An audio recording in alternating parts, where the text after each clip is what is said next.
then. Oh, that we are. Well, we made our studdings. That we did. There's one there, and there's another just there. Okay. Oh, there's two of them. All right. Well, we're also glued up. In a previous stream, our treads. Yes, the treads. Yeah, they're not going to be that long. No, they're only little narrow treads. They're going to be at 600 mil, about 2 foot. So the thing is, you see, what we need to do in this stream is I'm going to rip these down into treads. I think one of them's going to be a little bit on the narrow side, so I'm going to have to add a bit of wood to it, but we'll see how we go. And we'll clean these up through the thickness and what have you, and hopefully be able to get to the next stage, which will be working out our angles. Well, I know what the angles are, but you know, there are easy ways to do it. One easy way is you can go onto a website called Stairbox. And this particular website called Stair. There it is, you see. And what you do is you just enter in your rise, your floor height, just there. And then you can then choose how many treads you want, within reason, but only within a tolerance, which is legal. And then it also gives your individual going, which is like the depth of the tread. But for me, my staircase ain't normal, no, because it's not really to code. It's more of a ladder than a stair, because it's quite steep. Because my going is only 175. There really needs to be over 2 meters, you see, around 2.2, 2. But that's all I've got. That's the space that I've got. And the height is 2.1 high regarding the rise. So that's open bank stairs. There's still a reasonable amount of overhang. There's about 175 mil overhang, actual tread showing on each tread, as you go up and down, put your feet on, right? So there's still enough to go on, but it's people with little feet, like me, okay? So, or our grandchildren that come over and stuff like that. So the thing is, you see, that is the space we've got to put it in. And if it isn't that, it's going to be an actual ladder itself. We don't really want a ladder, no. Or one of them weird duck, where you walk like a duck going up, like one tread comes out that way, and then the next one sort of comes the other way, make clearance for your feet, like they put on boats and stuff. Didn't want that either. Anyway, let's get to the next stage. And now I've already declamped it. In fact, Mrs. did. Yeah, she declamped it, took all the top clamps off and what have you, and all the other clamps that are on there. So what we'll do is we'll rip that down into size and just see where we are. Vous aussi, quand vous avez pris votre retraite, vous avez gagné. No, don't go away. No, look like adverts. I just got to make sure I got audio before. I think I'm talking. Stick on. There you go. That's castamite for you. Yeah, rip the fibres out of the wood. Stronger than the wood itself. Or was that easy to skip? I think it might be somehow. But there you go. One of them things. But can I skip that now? Just let me make sure. Hello, Green Ivory. Hello, my friend. Hope you well. Just gonna. Hello, my friend. Hope you well. I've got a funny feeling my audio's not working. Is my audio working okay, or is it echoey? That sounds echoey. Is my audio working okay, or is it echoey? No, that's okay. That's alright. That's alright. There you go. Right. Anyway, so we have that there. That's alright. There you go. Right. Anyway, so there we go. Okay. So hello, Cool Library. Just had ice cream and a beer because it's my birthday. Happy birthday to you. I hardly drink beer. I hardly ever drink beer. And I bought it. Okay, pissed already.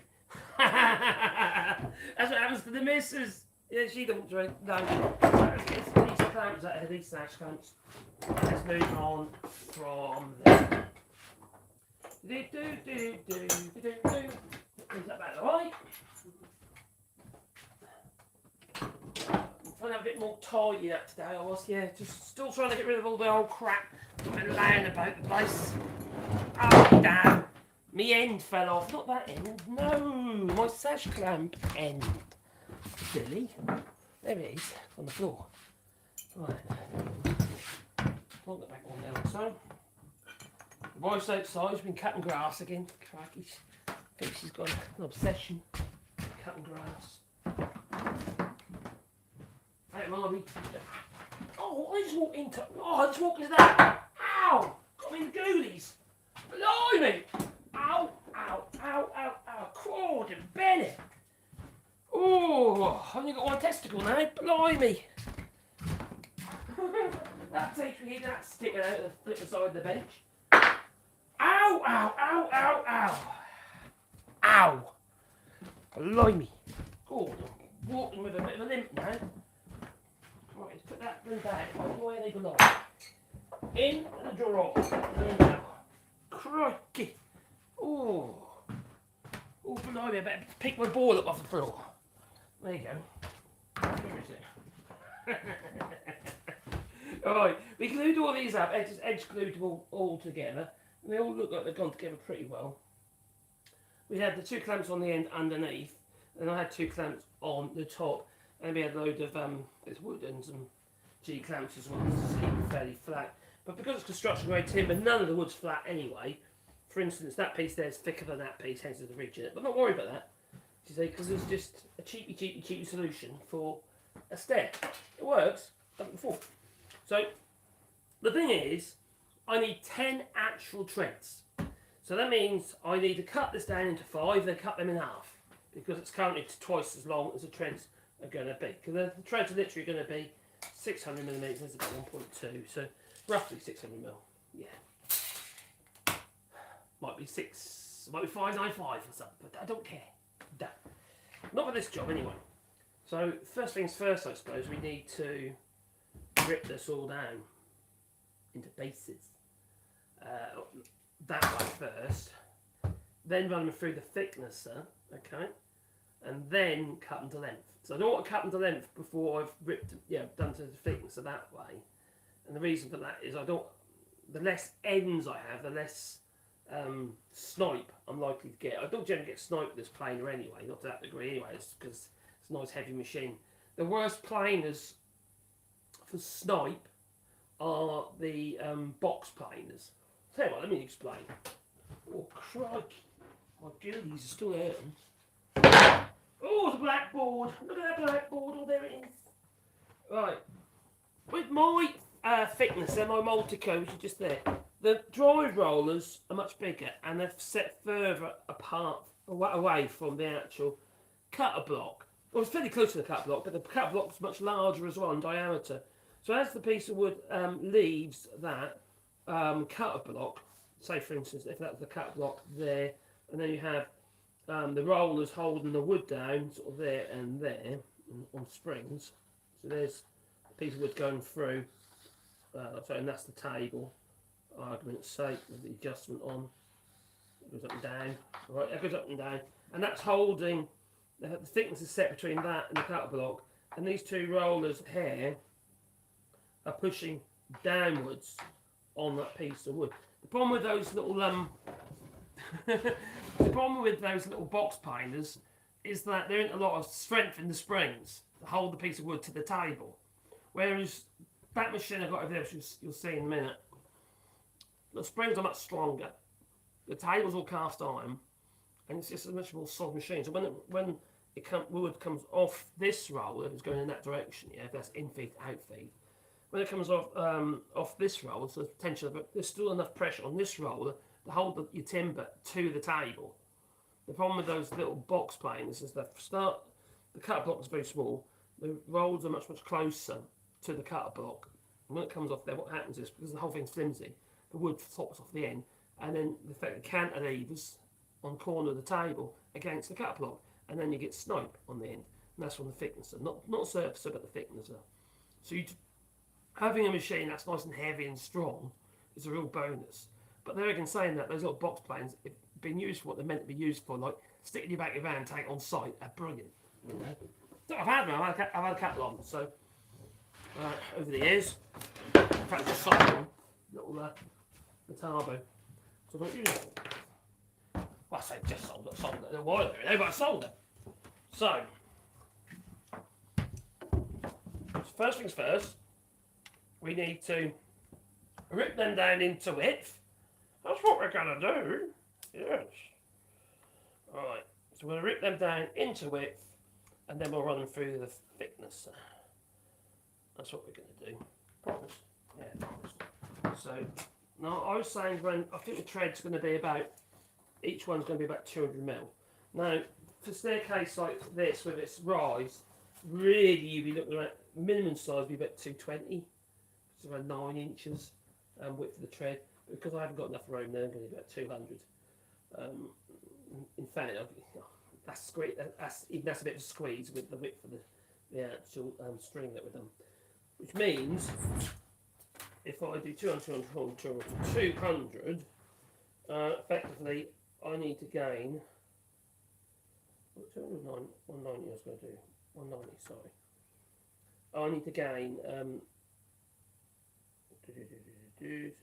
think 100 mil. No, at least another 100 mil.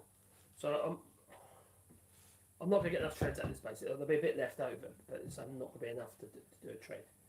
But I'd rather just glue it, get to this stage, run it all through thickness, and maybe I've got another bit to glue up and I'll sort that out later. That's not really a big issue, is it? Yeah, I'd rather have them a little bit wider, so they're reasonable. Even though they're actually going to be 175 as the amount of going exposed on the tread, which isn't a huge amount, but it's done slightly more. I've seen on some stairs. Oh my God, come to France. If you've got to see some dodgy stairs, come to France. Blimey, my house, all right, when I actually, we ripped the staircase out, but basically, the positioning of the stairs was literally where the door was to the bedroom. You walked out of the bedroom, straight down the stairs. Can you imagine if you're a little bit tipsy, or you just want to you get in the middle of the night and you want to wee, and tumble down. Yeah, that's a really bad idea. Yeah, that's and also they were really narrow. And I replaced the staircase. Actually, I've still got the staircase that I took out, which is actually in my barn over the road, just to get to the mezzanine. And this particular custom staircase, the rise was higher than the depth of the tread. Looked like the staircase was the wrong way round. It looked like it was upside down. It wasn't upside down. That's what you might as well have been. So, I'm going to cut these treads to 190. Okay, then they'll probably end up 185. I'll say 195. I'll cut them to 195. Yeah, I'll rip them down to 195, and they'll give you a little room to plane the edges up and stuff like that. So yeah, it's just winging it, really. That's all we're doing. Just winging it, Oh, if it works, it works. If it don't, it don't. Try again, don't we? That's the beauty about wood. You say you can always glue another bit on. Oh, the Hoover. Yes, I've been busy cleaning that again. I've got a ripping blade at the moment. This is a CMT ripping blade. Think about all blades. In fact, you've got to be a little bit kit. 190. 190. Let's go for that.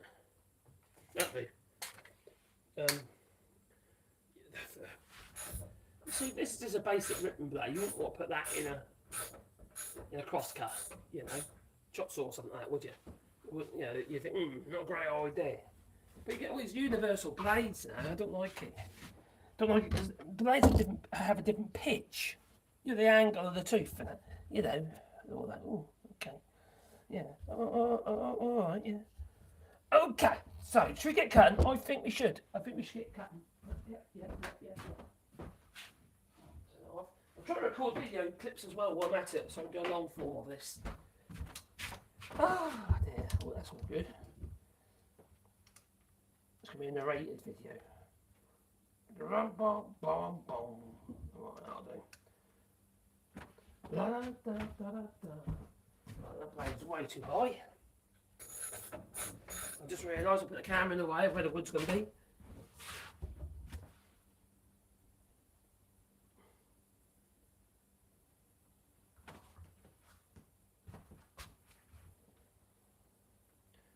Okay.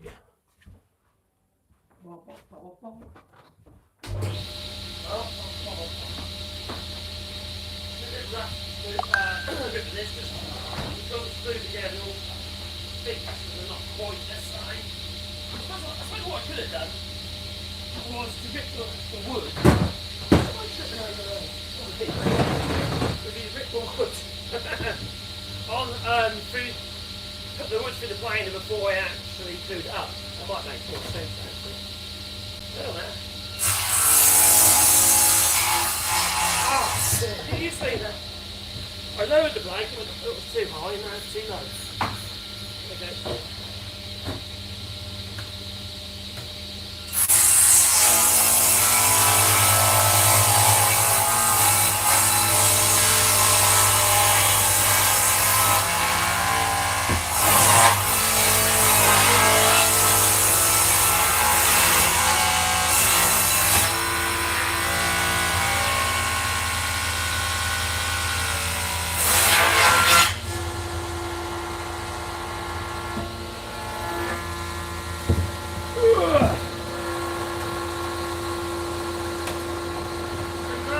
going to clip that, slip wheels too heavy.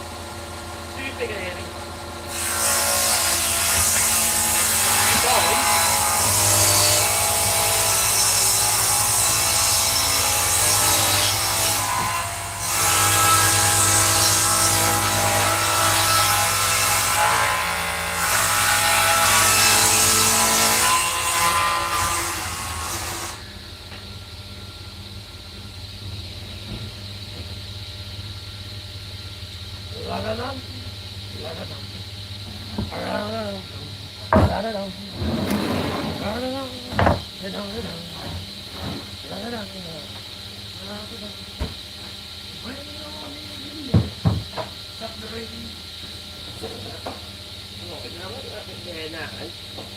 Now, there's a joint there, got a joint there. Is it going to fall right, or is it going to look stupid? Oh, no, that's fine.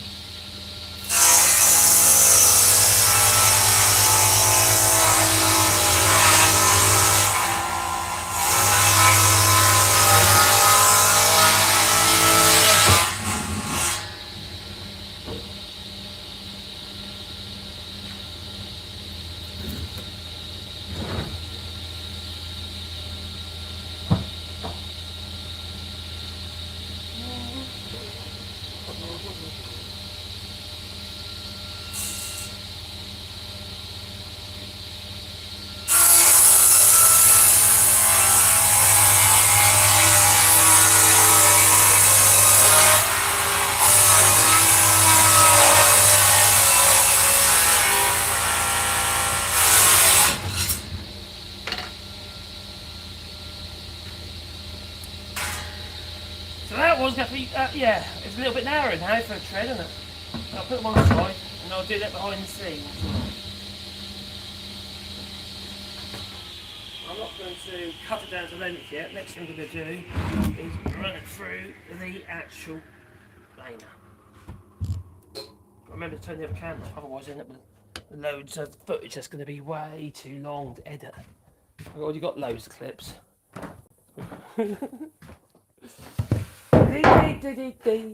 Ooh, there's a rusty screw.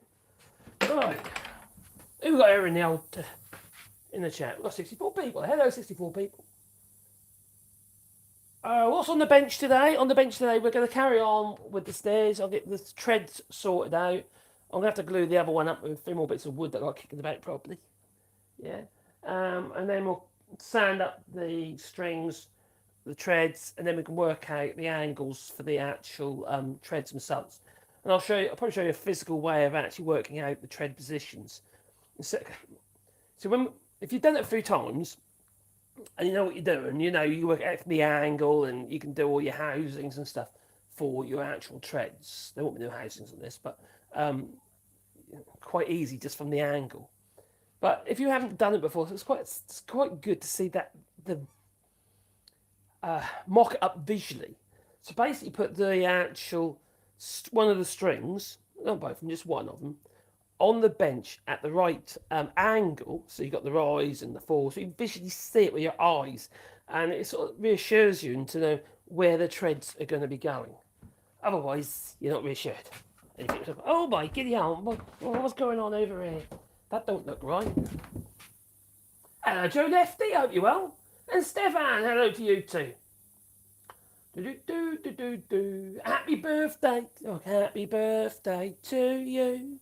I went to the zoo. I saw a big fat hairy monkey, and I thought it was you. Actually, no, not myself. Oh, crikey. Class action, hello there, enjoying the fake beard. Yeah, it's like it's stuck on. I see that where I've got the grey bits, it's like covered properly. I think it might have been a daft idea, but hey, I like daft things. Yeah, stupid is as stupid does. You know me. Right, so. Need to run these through the closer. These pieces of wood.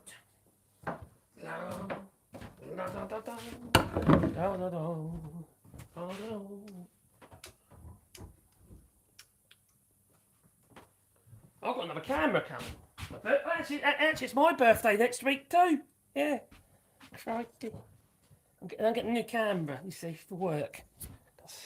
excuse. I'm actually going to get a camera recorder, instead of using the mobile phone all the time. The problem with mobile phones is although they look like they're good quality, until you start messing about with them, you realise they're not great. And I could use a mirrorless. I've got mirrors. I've got my Lumix here as well, which is great. The focusing's terrible on them. Just playing all the, and there's no stabilisation. So if you're doing any like running gun type shots, you're kind of it hides enough, and they just end up all like wobbly. So although it is a really good camera and very good for video, it needs to be on a tripod, so you see. And it's not very wide or zoom. So yeah, I've got a 4K camcorder coming. So I'm hoping that'll make things a little more interesting. I'm hoping. And what's something really just I just pick up and go. Nice thing about decent, half decent camcorders is you just set them up and it just works.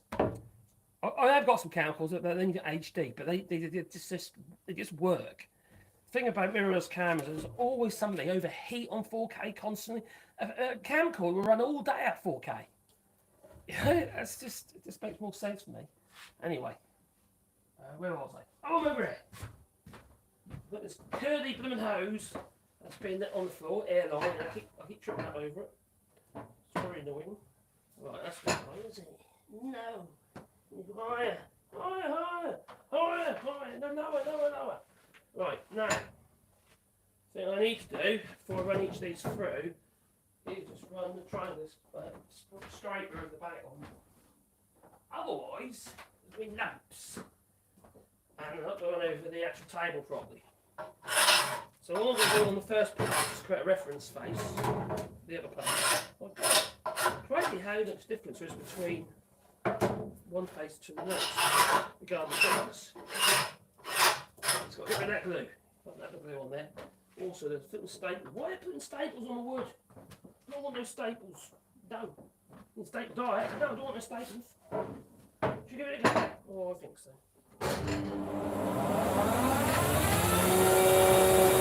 Oh, it's touched it!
See that?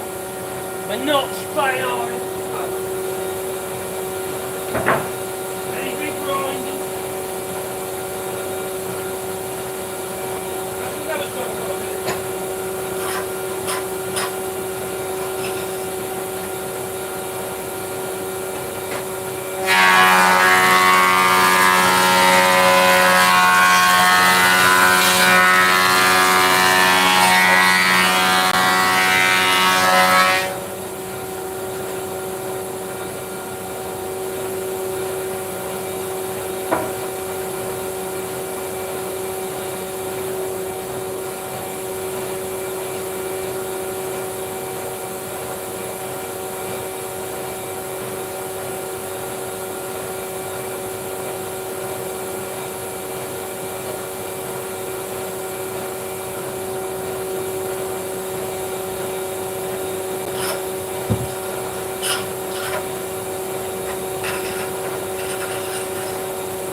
Blimey, blimey, blimey. There we go. Next one. Next part. On your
effect.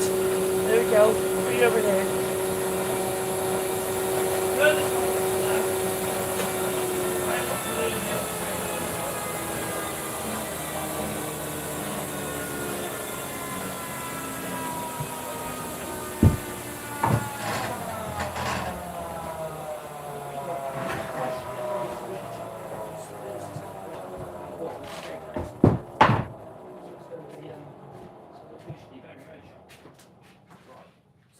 For visual effect, yes, we're going to press record, and then I'm going to go violent. Yeah, they'll be all violent. I'm going to throw these onto the bench, okay? Yeah, another one, like that. And another one, like that. And another one, like, and that.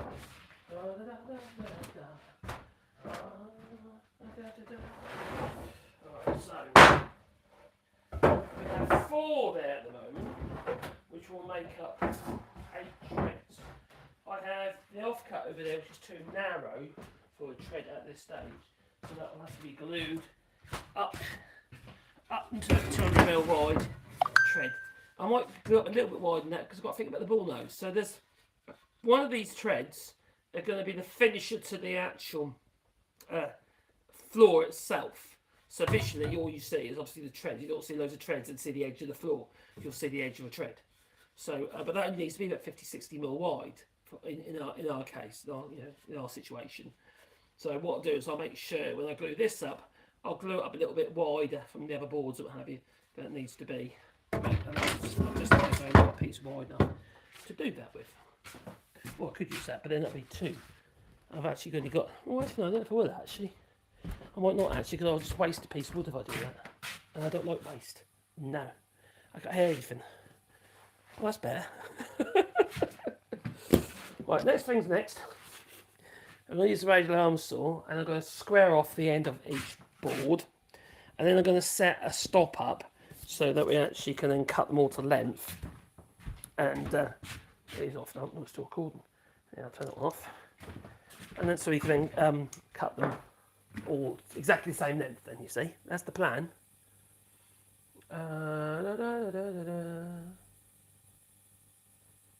Oh, Scott Brown Carpenter. I think I come across him before. Watching these streams makes me feel like I'm on an apprenticeship. Any news? You're all micropet? Nope. There's that one there. And the other one is over here in its little case in my little charging station. And it's in there. Here's the culprit.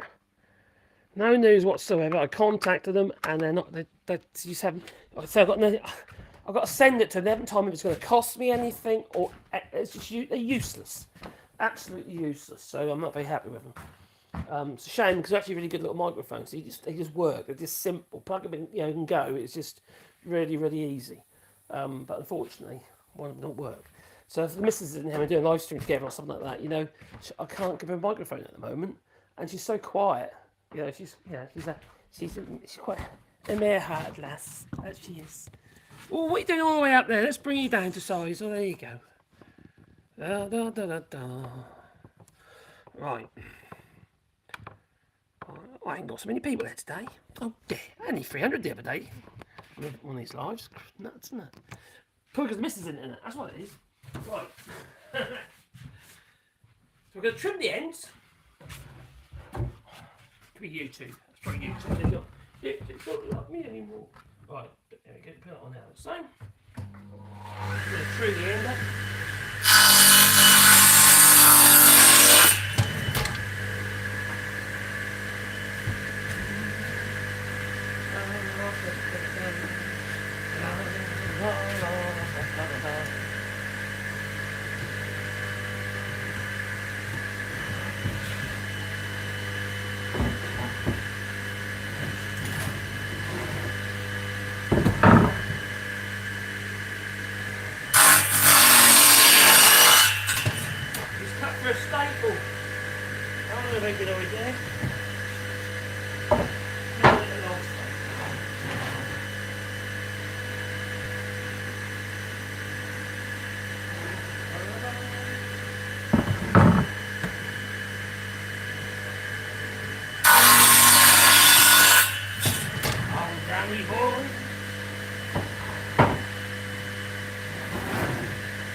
Next, what I'm going to do is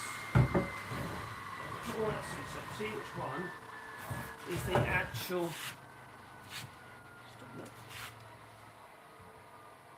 Let's see which one is the shortest, because that will dictate and how long the treads are. They should be all about the same. Ish. Not quite.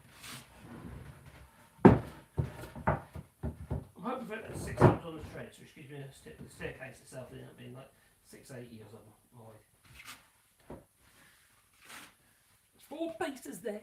4 candles. No, 4 pieces. No 4 handles. 4 candles. 4 O's. I need some O's. So it's going to be slightly under. So I'm probably going to go for 595. Slightly under. That's the shortest one, so I'll go by that. La la la la la la la. The pencil. I'll put hobby here. There we go.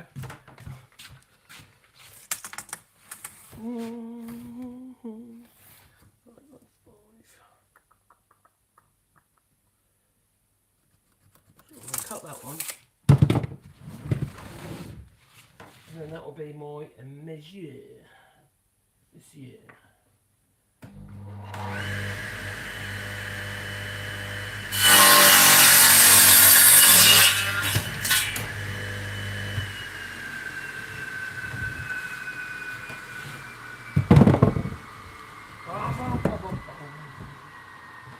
We'll bring this forward. Obviously, the label will stop in a minute. Knock it off. Once it's stopped, I'll then set a stop, which is here. A little stop. I'll just clamp it onto where it wants to go, and I'll line it in the same size. In theory, that should be the case. Yes. If it isn't, then there'll be trouble. Stop, stop, stop, stop. No, there's no blade break. It's an old machine.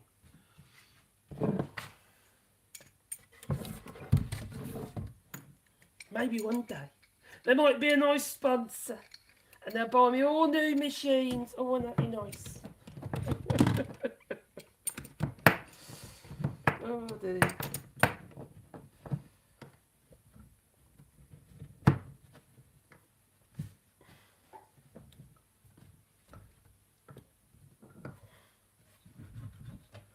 Good. La, la, la, la, la, la. Right, so now, hopefully they'll end up the same. It's wide enough for my body, and it's wide enough for my feet, okay? And my body will overhang a little bit, because the staircase has been a little bit, it's going to be mounted a little bit away from the wall itself. So it's not, yeah. I don't want unnecessary measurement, it's not exactly, something we use all the time.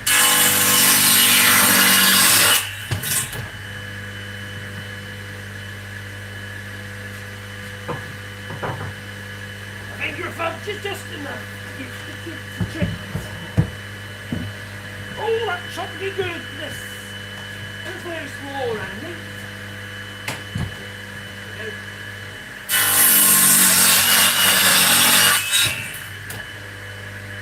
All you people having barbecues, be careful. You've got kids around.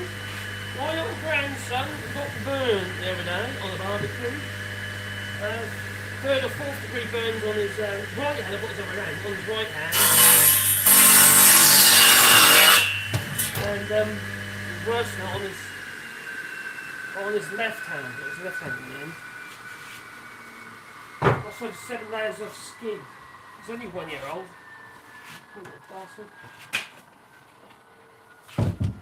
He's adapting though, he really is adapting. He's picking up little biscuits because he's all bandaged up at the minute.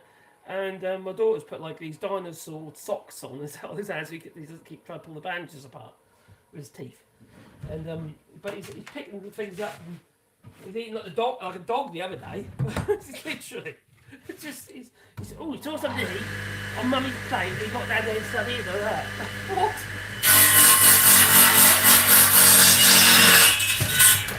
He's only 1 year old. One little thing. Got a blue sheep.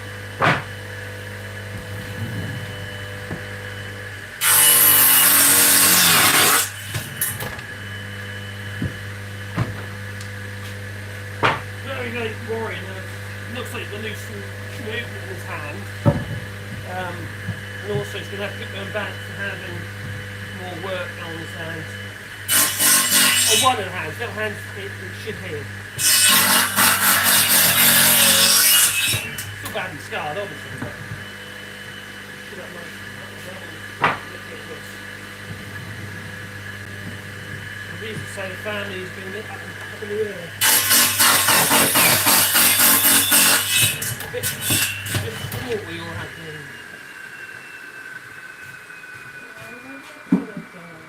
Right, so that is 8 of the treads done, sort of.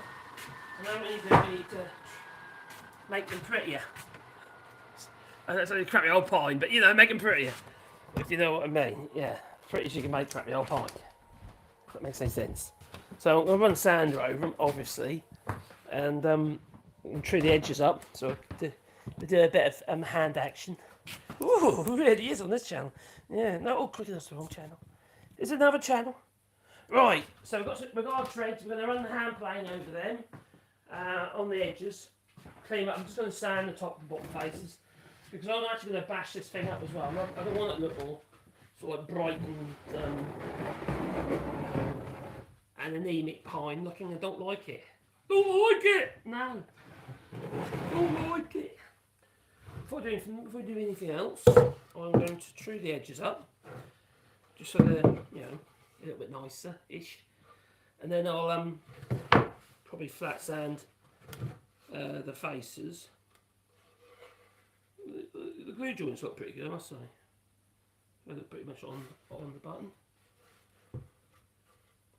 Yeah, you can see on that ending, you can see how the actual tangential rings are actually opposing each other. And same with that one. It should all be that one. So if you look at that one, they've got the tangential rings going that way, and the other one's going the other way. Now, lots of people have actually said, "Don't need to do that anymore. That's what they used to do in the olden days. We don't bother with all that now because they kill dry timber and all that." Still do it. I'm not buying that crap. Sorry. Oh, I put a video on the channel. When I was at a run and gun video, all right, a little short video, and that was basically about the Wago connectors. Now I use Wagos, which are like little pushing type connectors with levers on and stuff. I do use them, but some things I wouldn't use them for. I've had failures. That's why. In the olden days, when I was working as an electrician. 17th edition, so I was trying to be an electrician years ago. Just something to do because you can earn more money. What's going on here? They're not. Where's my bin?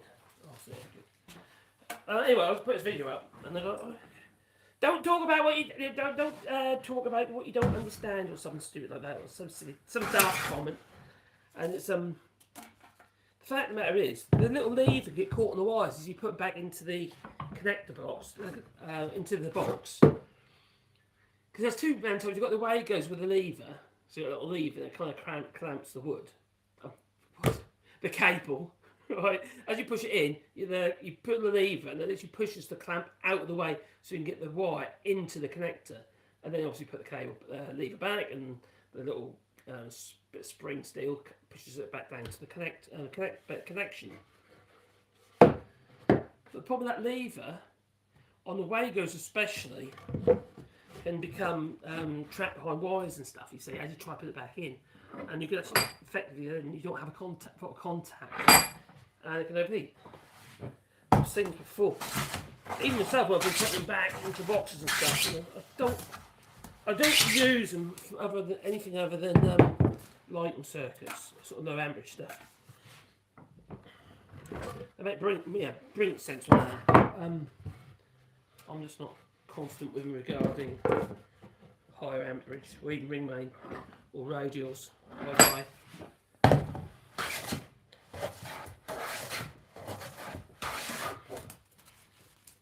I can see myself on the computer behind me. Oh my giddy, I look a mess. Oh, he's such a handsome fella. Oh, that one's fell swoop. Oh, maybe there's one on there.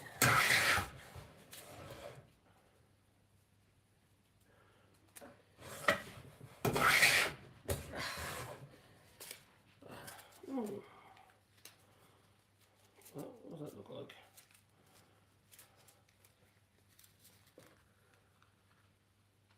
What do you reckon? Is that a good look?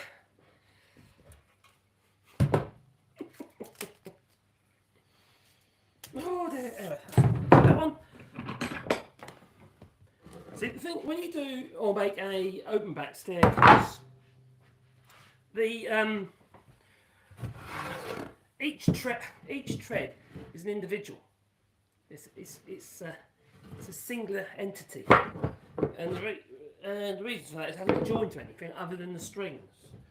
So you haven't got to worry about the width too much. A little bit of variation doesn't really matter that much at all. No one's going, nothing's going to have to marry up to it. Whereas if you're doing a closed back staircase with risers in between each tread, well then every single tread has to be exactly the correct position and exactly lined up with the next one. When you install the riser for the next one to the next one to the next one, they just go, go up the stairs. So everything's got to be perfect. But when you actually do an open back staircase, it's less of an issue.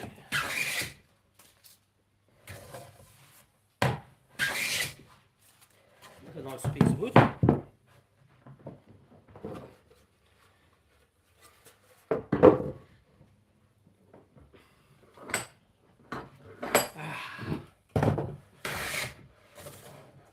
it was it dark in here today? Do I look dark? I think it looks like on there. Not too bad. A little bit dark, isn't it? I think it's a little bit dark. There's another camera I'd like to get as well, but can't afford that yet. I'm 500 quid just for what is really a webcam. OSB bot make a really good 4K motorised webcam, ideal for streaming.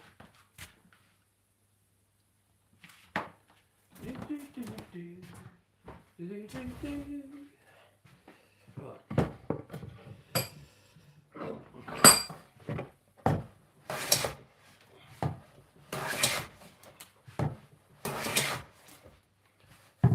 Oh, it's facing the wrong way. A bit too out. That's better. That's better.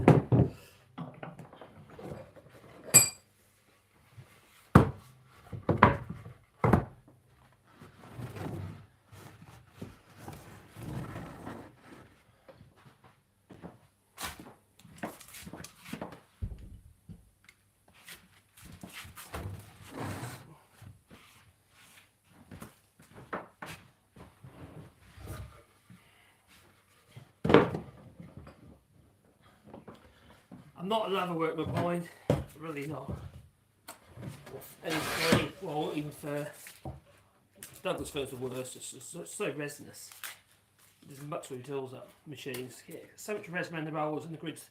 The what do you call it, the fluting in the rollers on your plane. In rubber rollers, it just builds up on the rubber.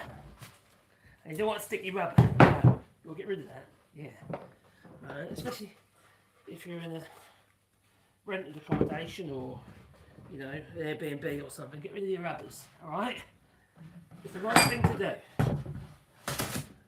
Oh, it's from channel. Right, there we go. Super smooth.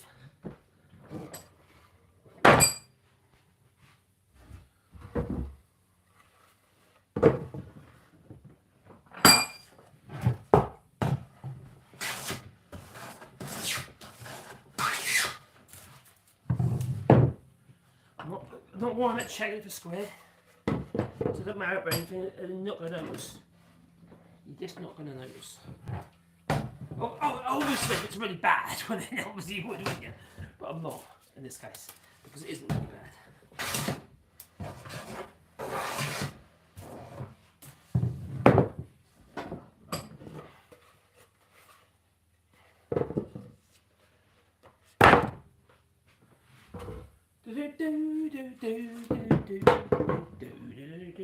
I'll get some dust in that. Yeah, some dust.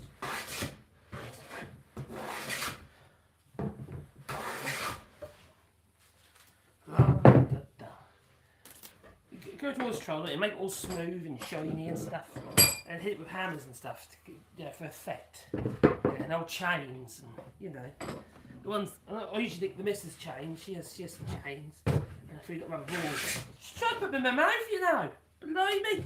Not any of that, I'll tell you.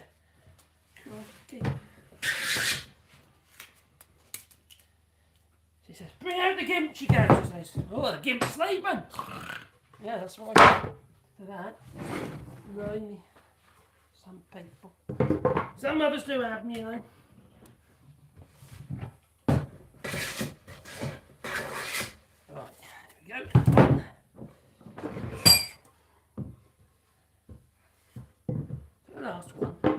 technically it's not the last one because I've got to glue another tread up. Number 2, effectively. Right, that's good. Right, now for effect, I'm going to start this camera over half, just for effect. I'm going to grab these over here like so, because I'm going to do a cut between the plane and the bits of wood. What am I going to do? Is chuck them out on the bench again.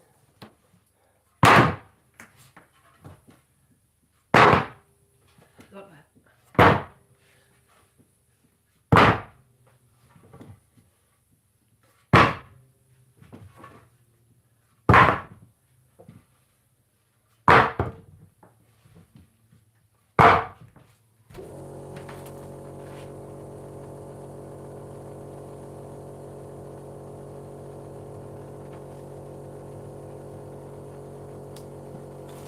Right, so we've got 4 treads there, we have, on this.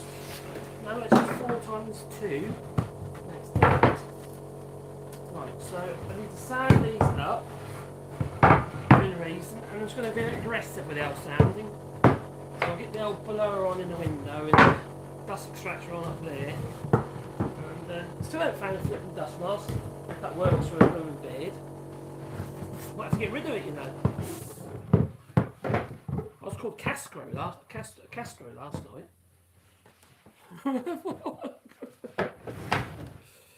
Right. I'm literally just going to use, because it's quite going to come off there, I'm literally just going to use an angle grinder with a sanding disc in, I think. Not that one though. Not that one might work.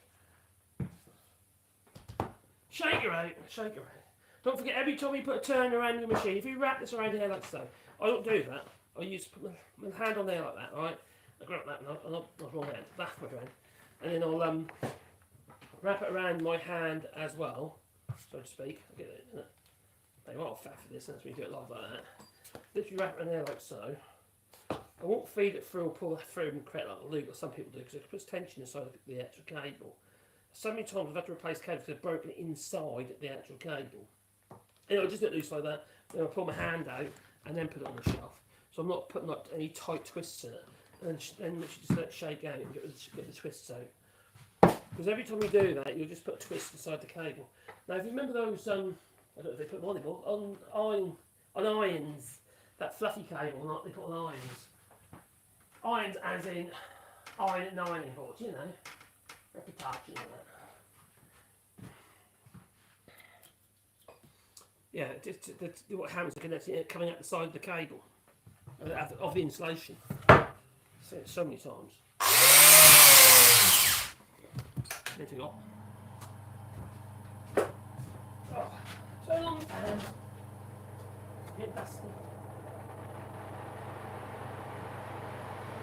Fans run full power. Blow the dust outside.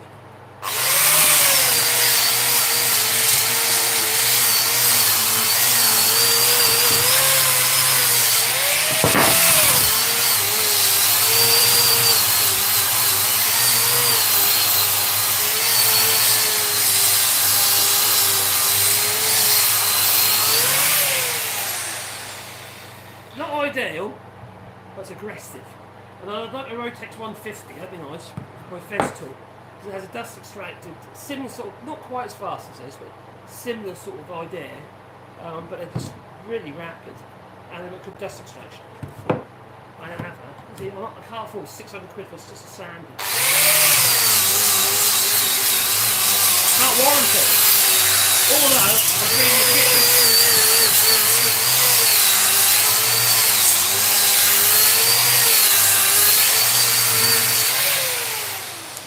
People in a similar position where you might have gear you collect over a period of time, your circumstances change and you can't afford to buy all the bits and pieces, you know, for something like a, I don't know, trained air shield, dust mask with filtration and stuff like that, you know, so I just have to die early instead.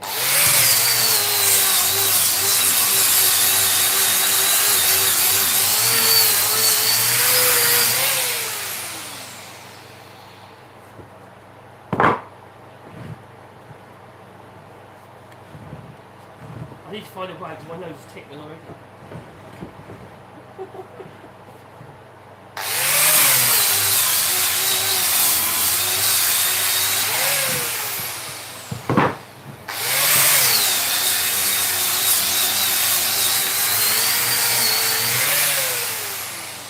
Woodwork from South East Asia. The bamboo scaffolding. No health and safety boots. No glasses, no specs, no nothing. Yeah, and then they operate all this gear and machinery, and I'm surprised they survived.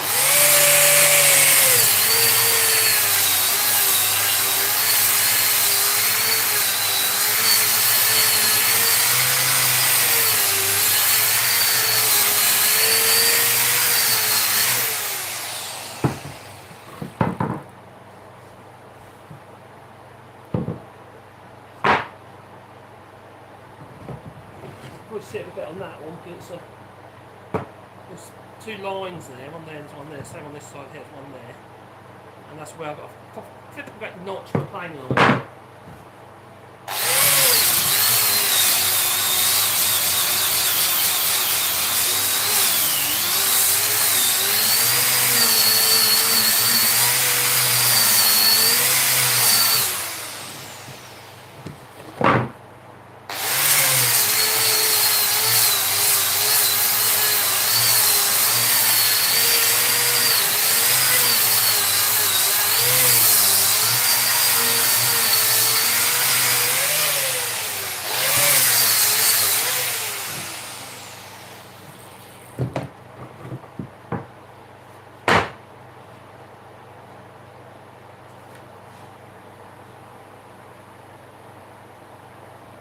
Salter? Yeah, that's fine. There's a super chat down below if you want to donate. Or hang on, let's talk about it first. Happy birthday. Where are you going? Let me just have a look. Just check the super chat. It's not super chat, the chat and images. Yeah, just there, look, there it is. You see it wrong? Watching these streams makes me feel like an apprentice. Renault, when you order Jack Black from Wish. Has he got a purple bed as well? Okay. Yeah, that's pine, Joel. It's not fur, it's just oh, what would it be? Hemlock? Probably hemlock on that. That's not very nice timber. It's typical kind of stuff used in construction. It's not Douglas fir or anything like that, which actually, Douglas fir is not a fir. Alright, just, and I can prove it to you. Find yourself a Douglas fir tree and see whether or not it's got pine cones. If it's got pine cones, it's not a fir. It's a pine tree. Now, if you look at, for instance, on Wikipedia, anything like that, and look at Douglas fir, you'll see they're hyphenated. It's hyphenated. It's not actually a fir tree. A Douglas fir is a pine. Jolene Johnson.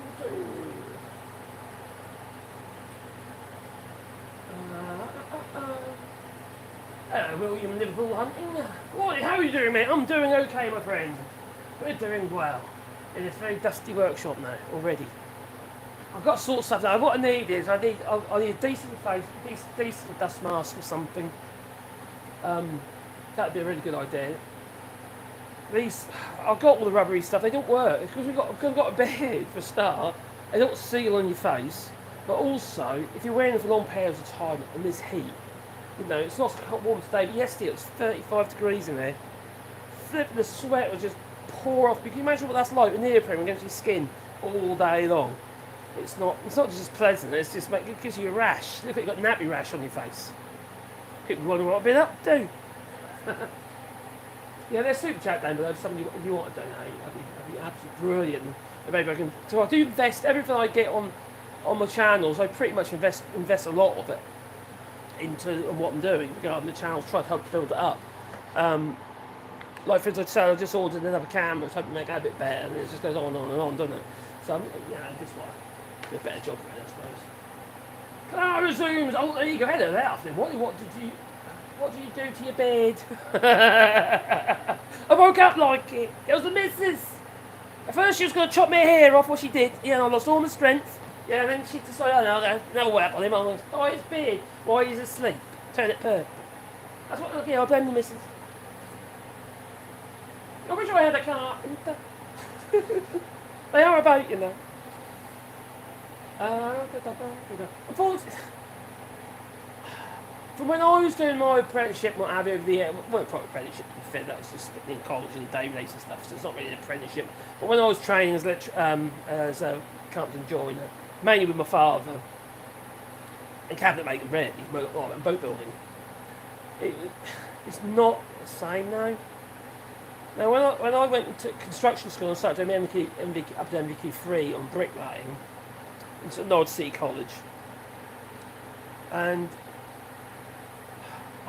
when I sent young Dale, who used to work for us, I put me through there as well. His workbooks and also his models he had to make as part of his test. It's just totally different because times have changed. You know, we don't build in the same way that we used to.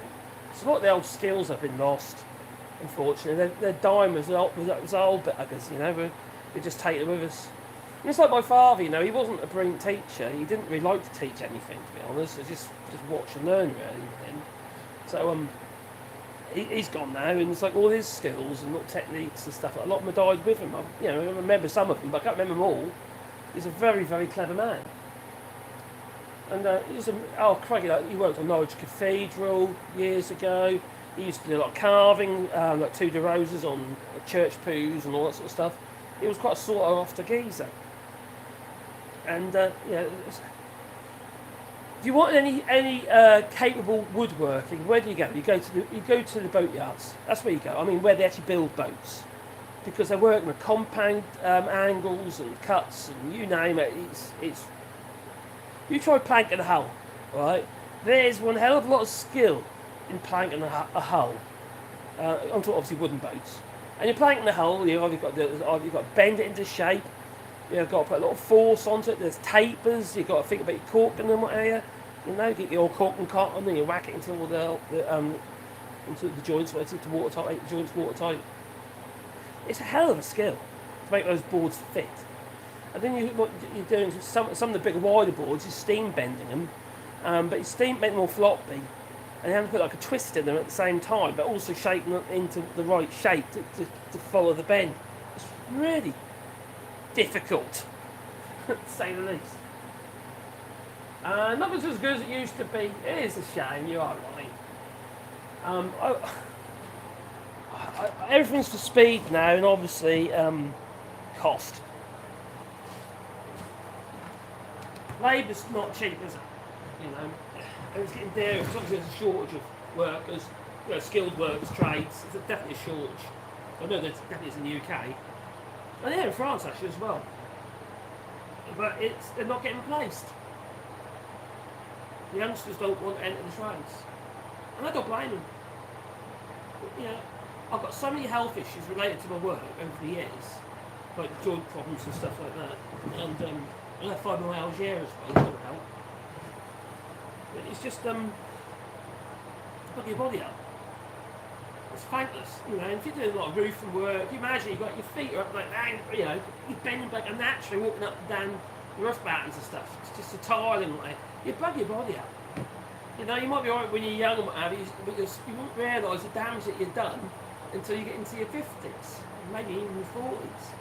And a lot of these youngsters now, they see the state their parents are getting into, doing that kind of work, and they think, I don't think I'll do that, I think I'll be a programmer instead, I don't know, or write computer games. I don't blame them. Or be an influencer on YouTube, maybe.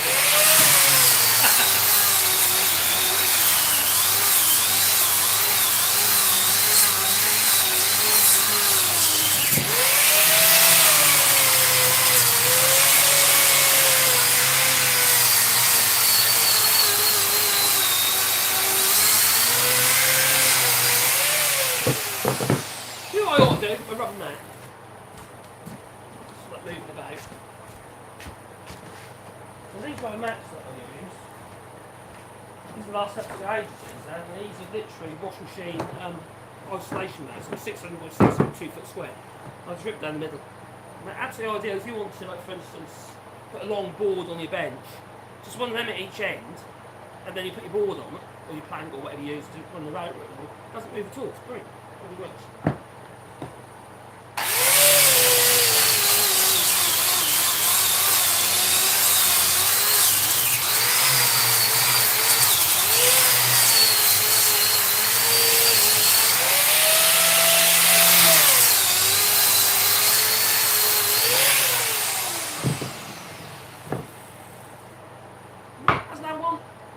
Another one bites the dust.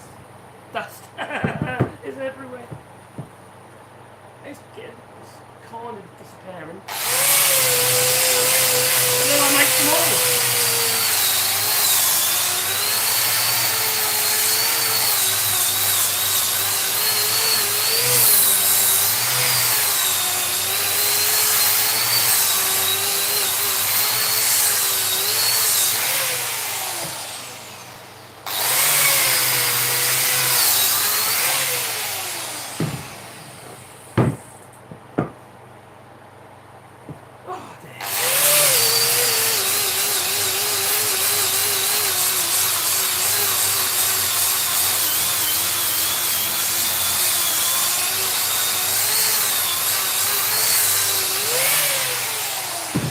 Bashes the chains, I reckon.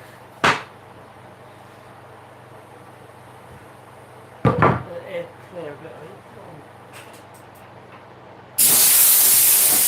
Move it that way, drop there.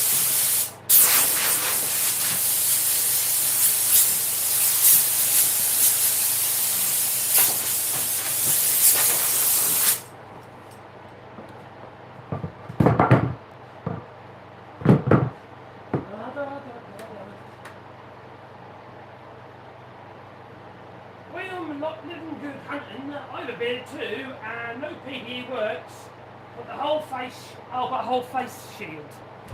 And the trend air shield is really, from what I can tell, I've never used one, so I don't know. But I know other people have mentioned them, especially doing like lathe work, where you got a lot of a lot of dust kicking up, and also doing this as well. It basically filters the air that blows across your face. It makes a lot of sense. Everything's they're heavy. Computers, robots have caused us to lose so much. They have. I think, for me, we can see the outage we had across the world. Last week. People got blue screen, didn't they? On the computers, and you take a tablet for that. Red, green, blue. And I love technology. I love fancy tools, but we've become too reliant on it all. It's not just become a tool, it's become a part of life. And that's, I think, that's where we've gone all wrong. I think we need to embrace the stuff, but not let it take over. We just lose the skills because of it. You know, people only do this sort of stuff with hand tools and stuff like that because they enjoy it, or because they're part. Most machine shops and people make stuff, they don't use all that stuff. And I don't understand why, because they've got to make money. So they use stuff, more like that, and that, because obviously it speeds the process up. I just love picking up a hand plane. I just do. The feeling you get when you peel off that shave and chuck it in your bucket. There's just something about it. And it does do a better job than any machine. If you want to create a flat surface, don't it make sense to actually try and create it with something that's flat?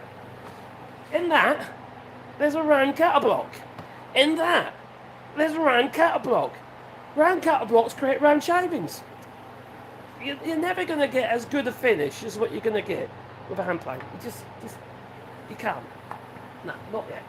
Don't get me wrong, the helical cutter blocks in some of these planes are really good. They are really, really good. They're still not as good as a flip and a hand plane. They aren't. You've got to learn how to use it, mind. And you've got to learn how to sharpen it as well. I watched a VHS video of a builder in the 1970s building a house using nails, and the speed and accuracy was unreal compared to today.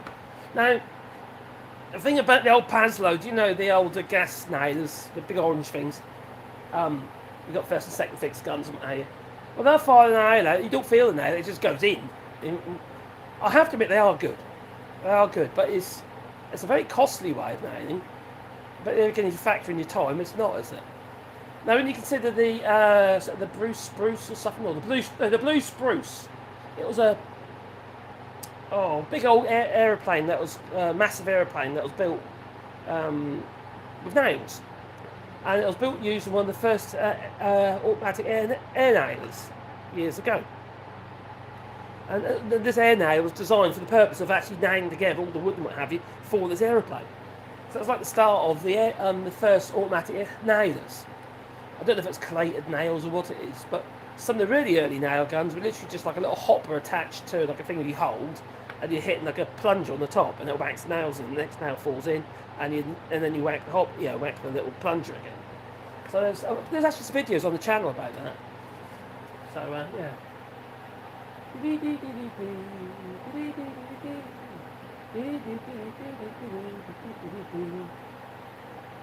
Sitting on backside brings different health issues. You can't win. That's a good point. You get piles. You get your farmer joils, your piles. You will. You're sitting on your backside for too long. Yeah, it's just, I don't know. It's difficult, isn't it? You know? And at the end of the day, whoever you're working for yourself, it's actually worse if you're working for yourself. Because the only person responsible for is you, isn't it? Yeah, and obviously any third parties, but generally speaking, only yourself. So you'll take risks. And I have many. And now.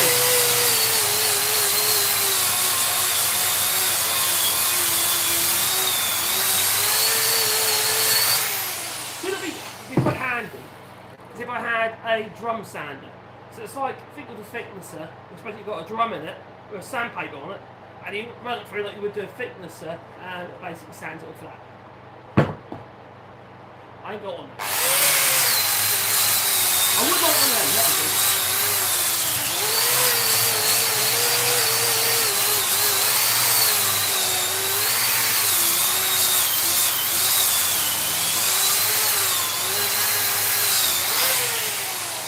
The other thing, I just done quite a bigger shutter job, not my lube shutters, so they're like loads of little slats. And it was, yeah, not a bad little job, I suppose. It's absolutely hate it, it's tedious. But the thing is, if I had one of them drum sands, I could just place, well, once I put the slats in, I could just run that through that, and it would be perfectly flat, and all the slats would be perfectly sanded flat. It would be brilliant for that. But I ain't got one.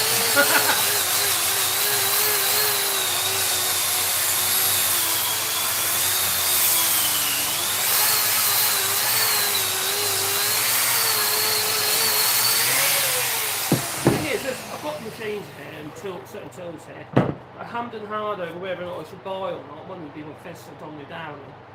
And that thing I've used so much. Even just random stuff. I met brackets and stuff. Hang things up, put the tools away. I'd lock together with a domino down, just quick. You know, it works.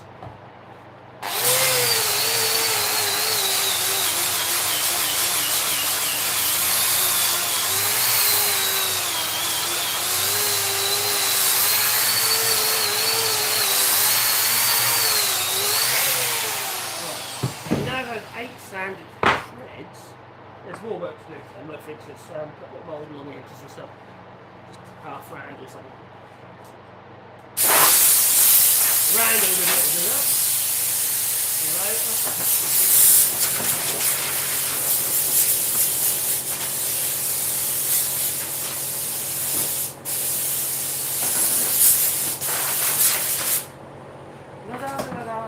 Okay.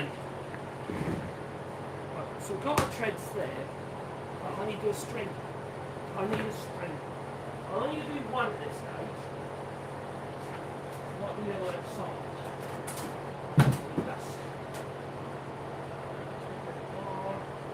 Yeah, that one's up. This one's going against the wall. I wouldn't be too worried about the other face. Then we'll work out our tread positions. Just like this.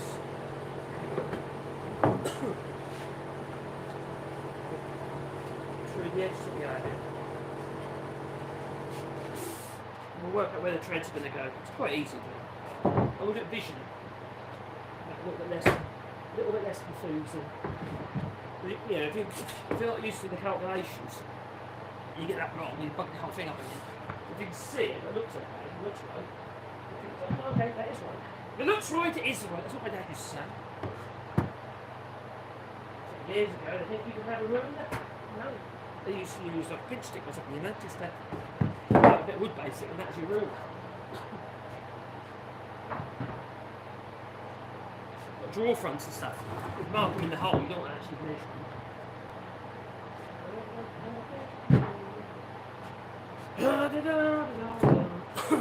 Right.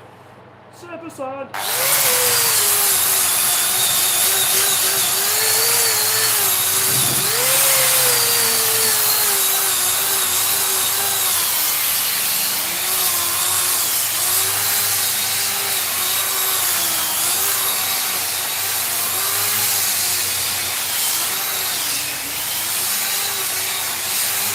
When I put this together, it's soft from twisted. It's got a little bit of a cut in it at the moment.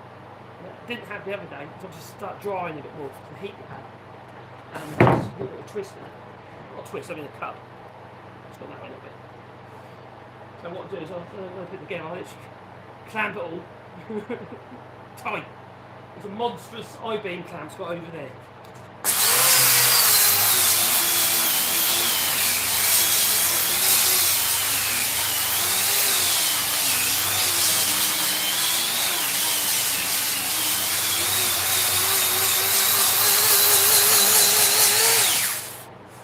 Angle grinds all I'm using with a sanding pad on the fixed it. Basic. It works and don't mind the dust. Right. Blow the dust to the fan to move outside. Don't worry about the neighbours, other than the occasional cow. No, I'm not being rude, I mean actual Oh, the hat's gone. Oh, my hat. I feel naked. I feel naked without the hat. Blimey, what the look. Right, so this string here is the one that goes up against the wall. So it's not cut to length or anything like that. Not cut to stage, is it? It's just like that. It's just going to be like that at an angle against the wall, and then we'll have a series of treads. So the distance of, you're going for each of these treads is quite dictated by the width, the thickness of your actual string. But actually no, it's the other way around.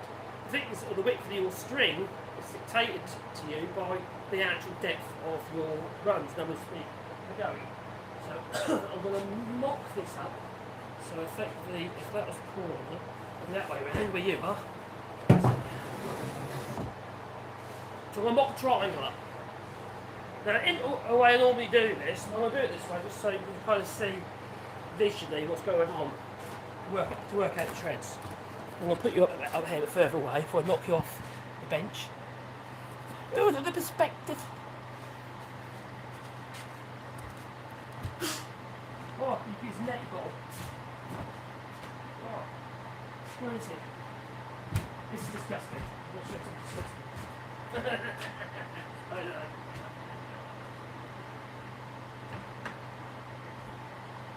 This thing I'm about to show you is my neck ball.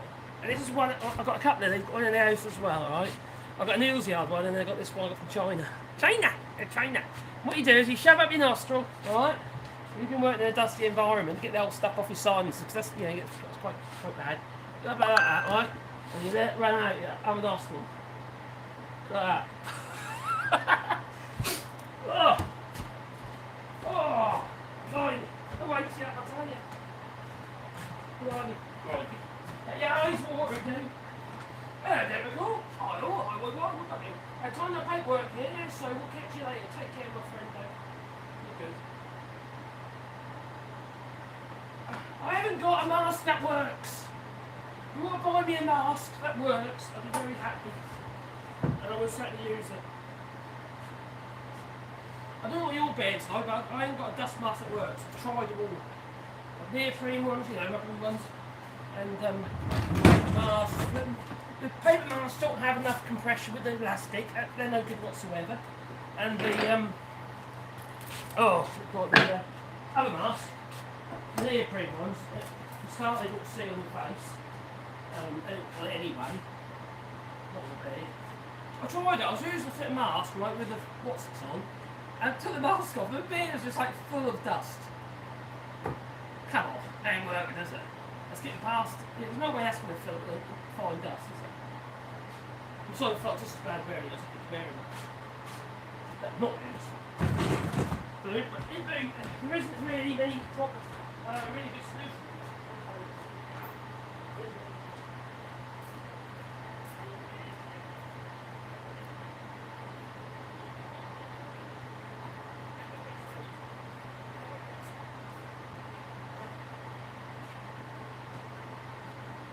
Hello, Darren.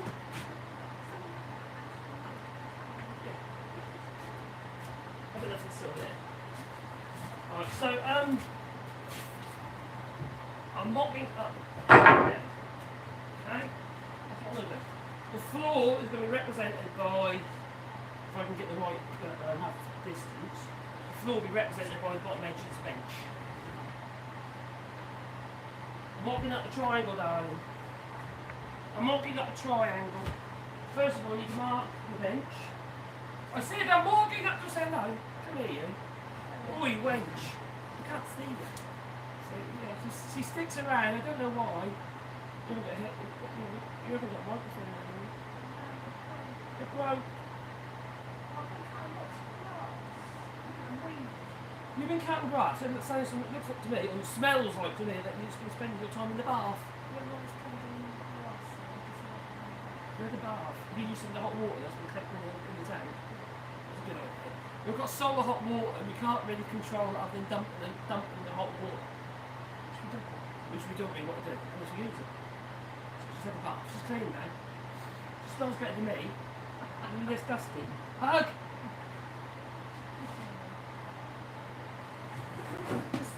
This is, I'm creating a triangle for us, darling. Triangle.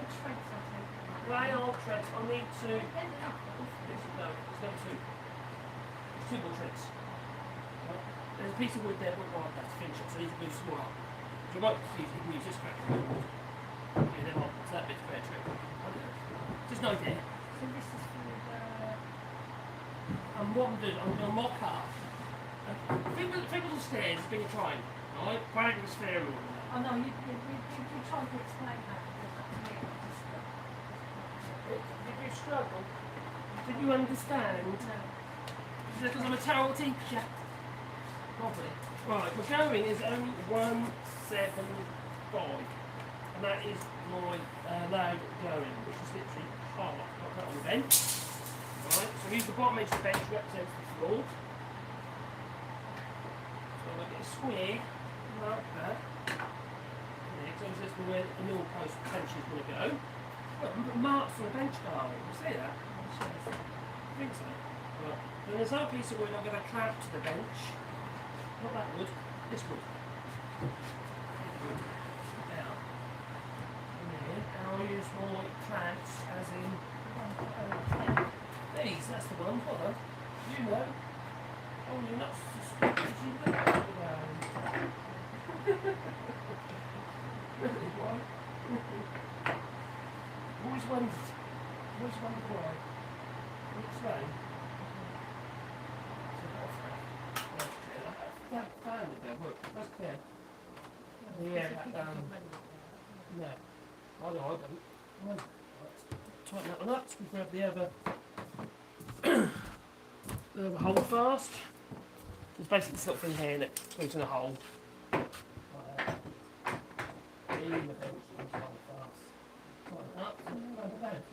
Right?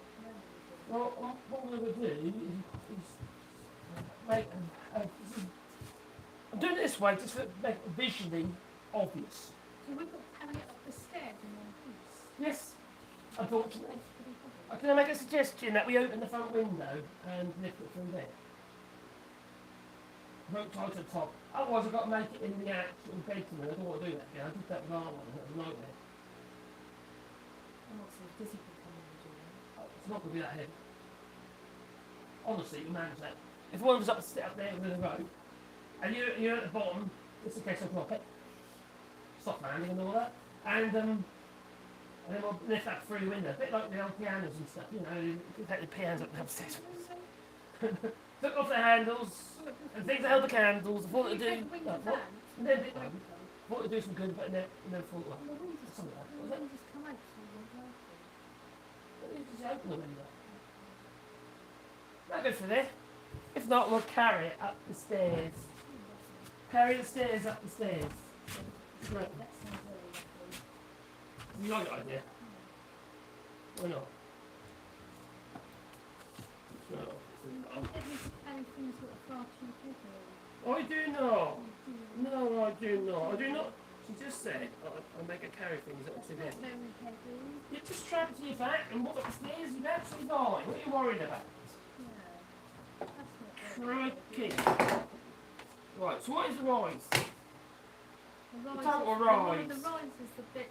The rise is the rise the bit in between that go up and let them go. The individual rise is the distance between each tread. Is that the But what's the total rise? No, the total rise is the distance from floor to floor. Oh, I see. So it's basically the total height. Oh, I see. Yeah. So what's that? And total going is the total distance travelled. So Oh, the so total. what's that one? I remember it's 210 over here. Oh, So it's okay. 2,000 to 100 it is. So I'll measure up here, 2,100 or 30 here. And I'll mark that onto this piece of wood I will. Yeah, looks like this is in the way. Right. Is there room? That's 2 meters. Oh, there is. Okay. You can't see it, but I'm putting a mark on me wood. Ooh, ooh. Yeah, like that. Alright. Like a ruler. Now, have you got to balance that to there? Oh, will. Have you got to balance that to that? Right. Yes, I will do. That is literally the. I might put a clamp on there as well, actually. Can you pass me one of them red clamps through this, sweetheart? Which one? Debbie McGee, the one of the red ones. There's only one. Not those ones. No, to your left. Those ones. That's it. These? Yeah. One of them would do fine, darling. Oh my darling, oh my darling, oh my darling. Only just one. And then just a 4-inch G clamp. Oh, what? A 4-inch G clamp. Now this should be at 90 degrees. Well, there's damn it. What, 4 inch? 100 mil. This size? Yes. Oh, crikey. She knows. She knows she do. Right, so I'm just going to go there like that. Then that's going to go there like that. Like that, like that. Just like that, huh? Just like that. Thank you. I've got to make a position like this, okay? There's the mark. The mark is there. But when it got the stair, string, and it's sitting on the floor, I don't want, if you think the end's going to be cut like that, at an angle, where are you going? I thought you could help me.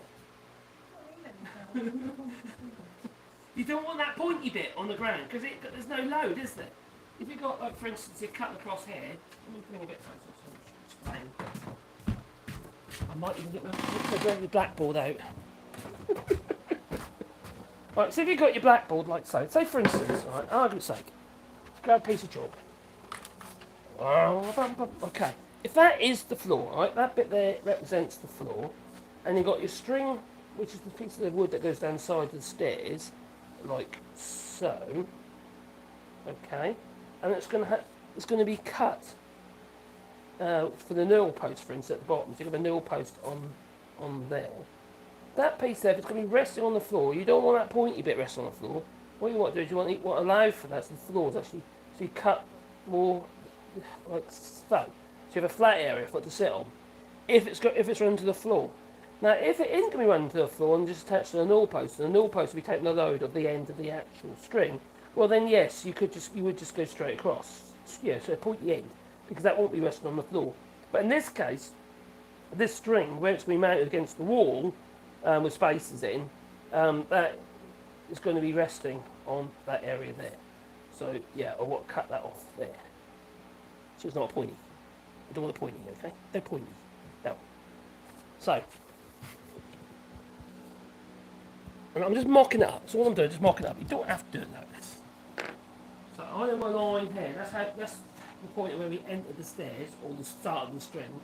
So I'm going to visualise it and bring this over. I think, okay, what about that? That'll do me.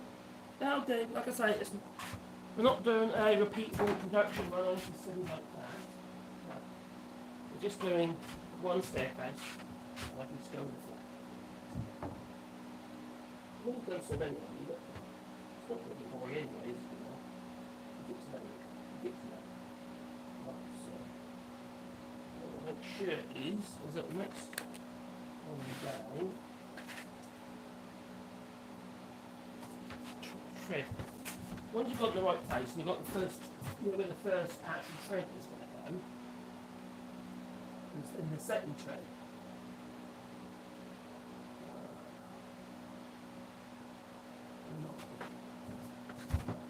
It's 191. So from there, 191. Down the wall, left wall.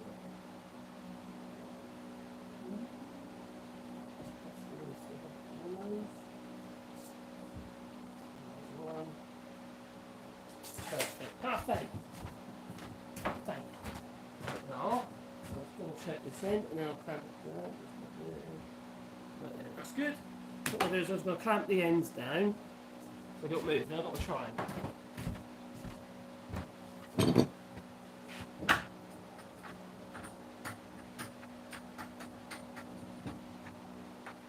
Just clamp this end here, and I can't see it now. I'll come back. We're going to use a thing called a bevel. A bevel? Yes, a bevel. We use them in brickwork as well. Anyway, I've got these two here. Right, I've got two. I don't know why I got two, but I got two. I bought two. I don't know why, but I did. Okay. So, I've basically got my angle now of the stairs. I don't need to know the actual angle. All I need to know is what that angle is in relationship to this bevel. So, I've used the bottom edge of the bench, which represents the floor. And I'll literally just create the angle here for the floor. So, from one aspect, I'm going to draw a line across here. Next one set on the floor. Ooh, let's grab a rule. What's a rule?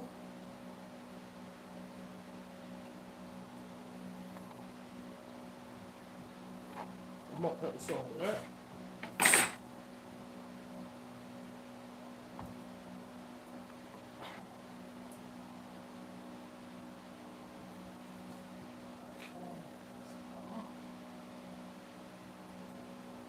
Grab small square. Small fibre square of it.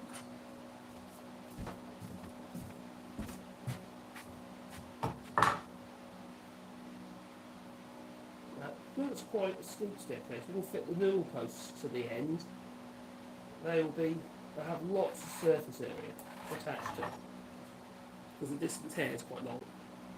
In fact, it'll have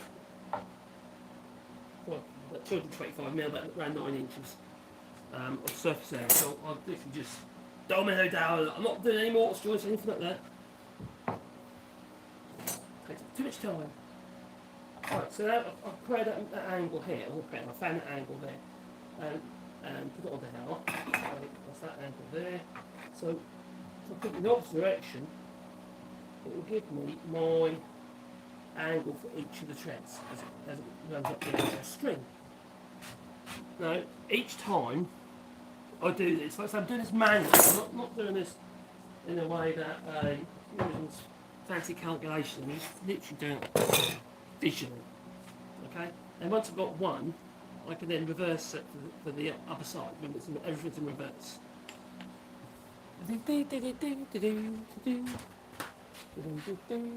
Back into the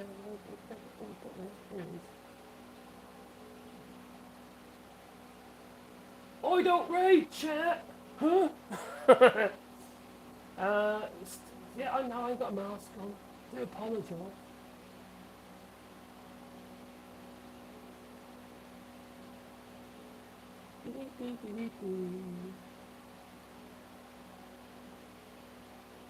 Right, there we go.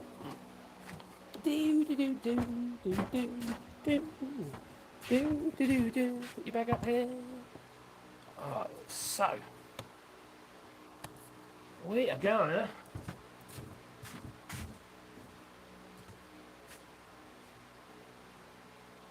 wash the dust down. I'm going to measure each going for each one.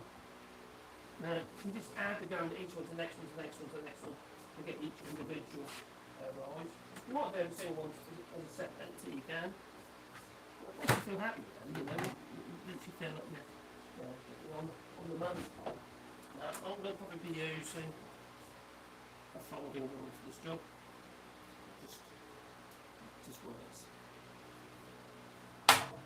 I know my rise is 191.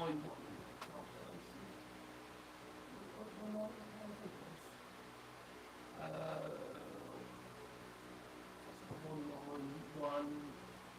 190 point. No, just on the line one. So let's do the first thread. What we don't want to do is measure one thread and measure off that one and then that one and then that one. You want to be adding your measurement to it from this bottom edge. If you keep going from one thread and then measure off that thread to the next one, then you know what's going to happen, don't you? By the time you get to the top there, you're going to have a thread that's about 20 millimetres out. Stuff like that. Roughly. So, upside down. There goes it.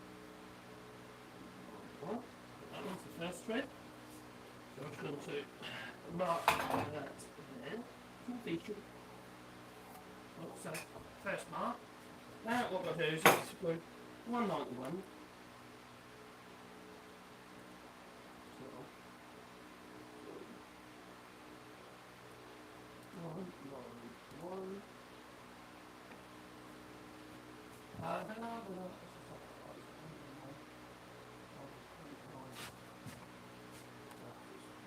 Wrong. 1909. Yeah. It might be millimetre, but on 10 treads, or 10 risers, that's 10 millimetres, that's a centimetre out. So the top tread would be either a centimetre taller or shorter. You know, on the risers. 4 times 2. So the next one is 3818. Right.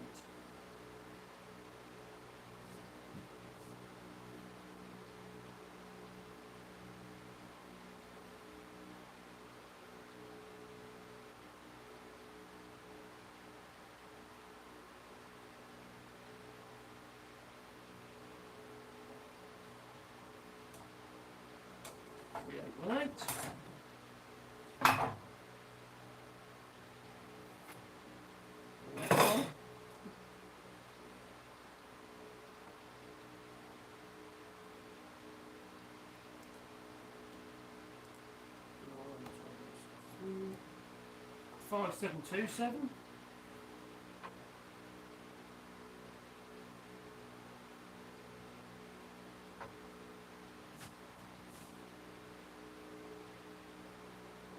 So if you're 3 millimetres out on each one, if you're measuring like this, it doesn't make any difference. You want just a tiny little bit of fluctuation. You ain't going to make any odds. Because you work from the same dating point every time. You work from the bottom, which represents the floor every single time. That's how you put measurement on. 1, 2, 4.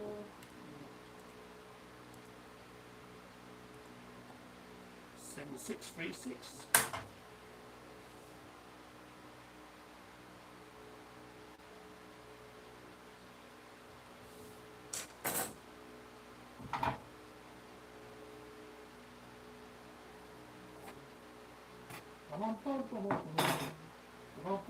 Next measurement 0 9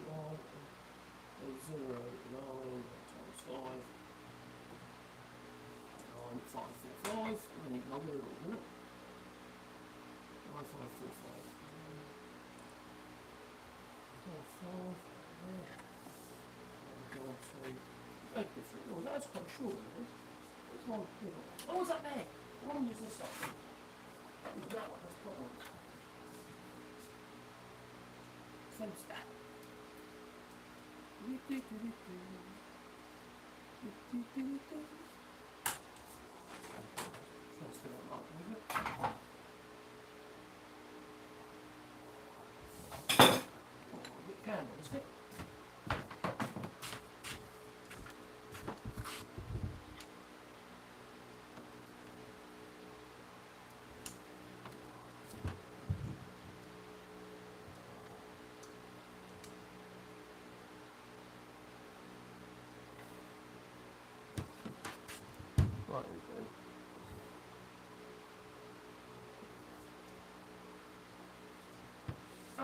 here. Right. Let's go for 6. 1909. Which represents the rolls. So it's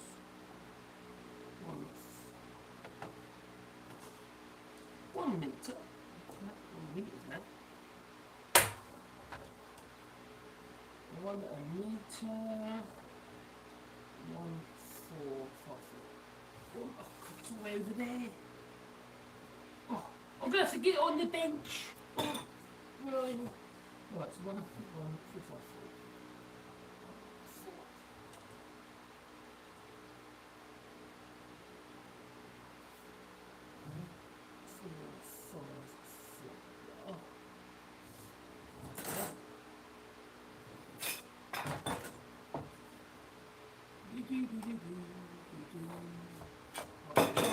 Seven. 13363. Oh, over here we go.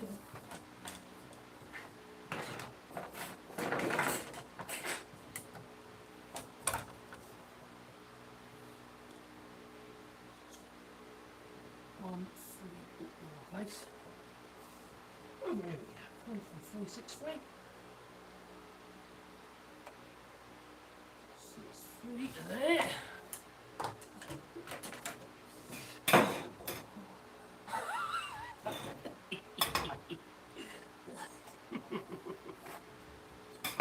Next one.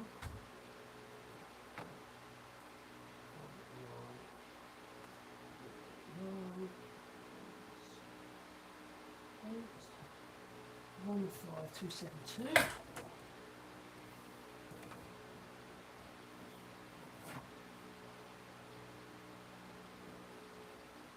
So any inaccuracies are literally on an individual basis.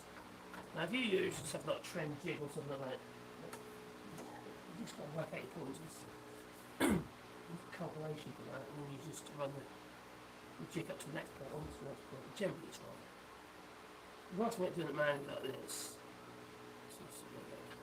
is that you're fairly confident you can see it, that it's in the right place and it's going to work. It's not unless I have a machine that now doesn't work. Oh crikey, I'm getting a bit close now. Oh, does it do it for you? No, okay.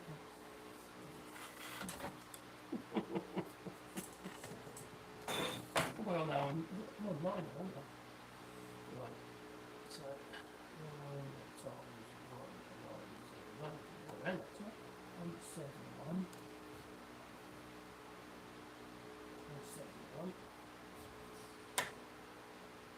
81. 17181.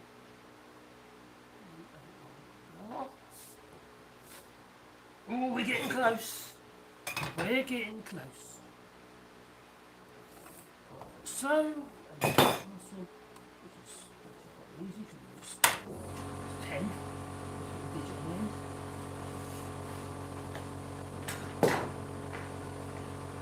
And the very last one is from the train. Cubic distance there, isn't it? 1 9. That's right, so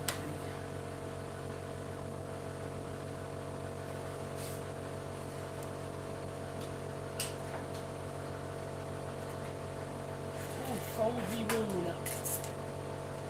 Feel a bit vulnerable up here. Right.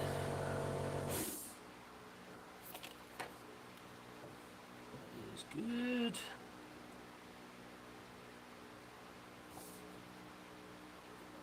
What's on that?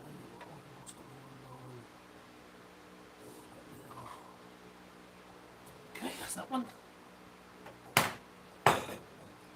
Am I getting a bit too close for comfort? You're getting concerned? Oh, my clamp is in the way. It's usually the fluid case, isn't it? Yeah. The clamps are in the way. Oh, my clamp in the way. I've got a clamp there. It's in the way. Let's move it up there. It's just not in the way. Let's do it over there.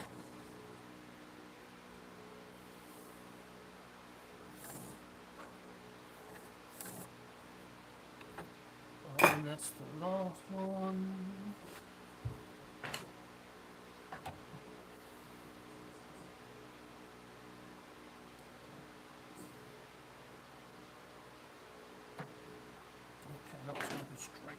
that's good. I'll mark the back of that to about there. And I'm not going to cut that. I'm not going to cut the ends. I might cut the bottom end. There's very little on the floor. So at the top, where I've got to make the mill post, I'm not going to cut that properly. I'll cut that against the mill post. So the mill post is in position just in case it's not quite. I'm in a very old French property, an old French farmhouse. So what we've done is we've created a series of lines which represent the top edge of each tread. So effectively, we'll have tread here, like so, and then like so, and like so, and like so. And look at this, I'm going to actually come further forward. I'm too close to the edge on this one, so I'm actually going to increase the that line. I'll have to, which means it's going to protrude a little bit more than I first thought I was going to. But I have got tolerance, and that's what I want. But I need enough of the string protruding past the tread, so I'm going to do it about there. Is it? That one. And no closer to the tread, look at that. So stand that away so I don't get confused.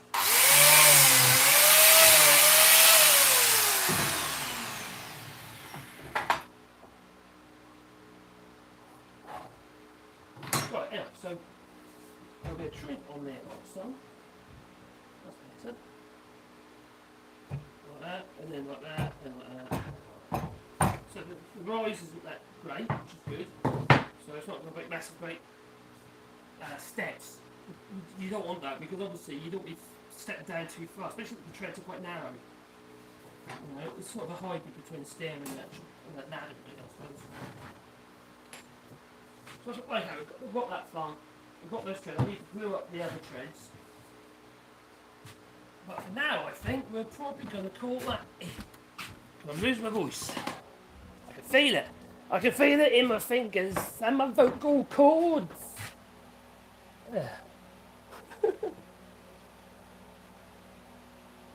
Take care, Joel. I don't read the chat. I do read the chat. Dust mask. Yeah, I know. I've been talking about dust mask all the way through. That means that you don't read the chat. Remember, it's only me here. You know, it's only me. It's quite hard to read the chat and do what you're doing at the same time. Boots and Rubens. Yes. Oh, hang on, who's gone to live chat? That might be a problem. That makes more sense then. Hi Tyler, the fox lover. We're making a staircase, so we're sort of kind of going through the process of making the staircase. So that's one of the strings. I've marked that string, and now I can actually transfer those marks just in reverse onto the other string, which is there. But for now, I'm going to get myself a drink so I can an actual drink for my throat, if it makes any sense. Yeah. So I've lost my voice. I can feel it. I don't want to lose it completely. No. If you don't know already, I have fibromyalgia, plus I have a problem with, what's it called again? LPS or something stupid. Anyway, my vocal cords are running. So, yeah. I don't suppose it's work late, or is it? I don't know. Anyway, but for now, toodaloo, and thanks for joining us. And have a lovely day! The sun out? Not really.